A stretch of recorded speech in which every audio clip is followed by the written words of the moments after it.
சமூக வலைதள வீடியோ நிறைய பேர் பார்த்துருப்பீங்க. ஒரு பஸ் பயணத்தின் போது பஸ் அதிவேகமாகவும் பயணிகளுக்கு ஆபத்து விளைவிக்குமாக டிரைவர் பஸ்ஸை ஓட்டியிருக்கிறார். அதற்காக கண்டக்டர் டிரைவர்கிட்ட வந்து பஸ்ஸில் இருக்கும்போதே சண்டை போட்டிருக்கிறாரு, வாக்குவாதத்தில் ஈடுபட்டிருக்காரு. அந்த வாக்குவாதத்தின் தொடர்ச்சி தான் பஸ் ஸ்டாண்டில் வச்சு இந்த மாதிரியான நடவடிக்கை எடுத்திருக்காங்க.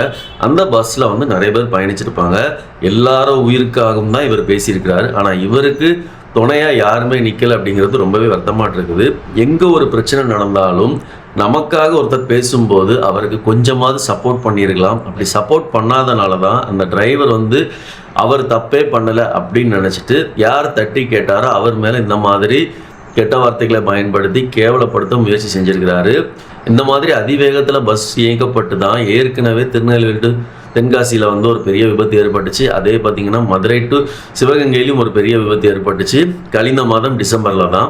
உங்கள் வாகனத்தில் அல்லது உங்களோட பஸ்ஸில் பயணிக்கிற எல்லா பயணிகளோட உயிரும் உங்களோட கையில் தான் இருக்குது. அதனால் நீங்கள் பார்த்து கவனமாக ஓட்டணும்னு நினச்சிங்கனாலே அதிவேகத்தில் நீங்கள் போக மாட்டீங்க. அதே மாதிரி சில இடங்களில் பார்த்திங்கன்னா டிரைவர் ஸ்லோவாக நிதானமாக போவாங்க. அங்கே போய் நின்று வேகமாக போ அப்படின்னு சொல்கிறதும் வந்து ரொம்பவே தவறு. சேஃபாக போகணும் அப்படிங்கிறது தான் முக்கியம் அப்படிங்கிறத என்னோட கருத்து. உங்களோட கருத்து என்ன அப்படிங்கிறத கமெண்ட்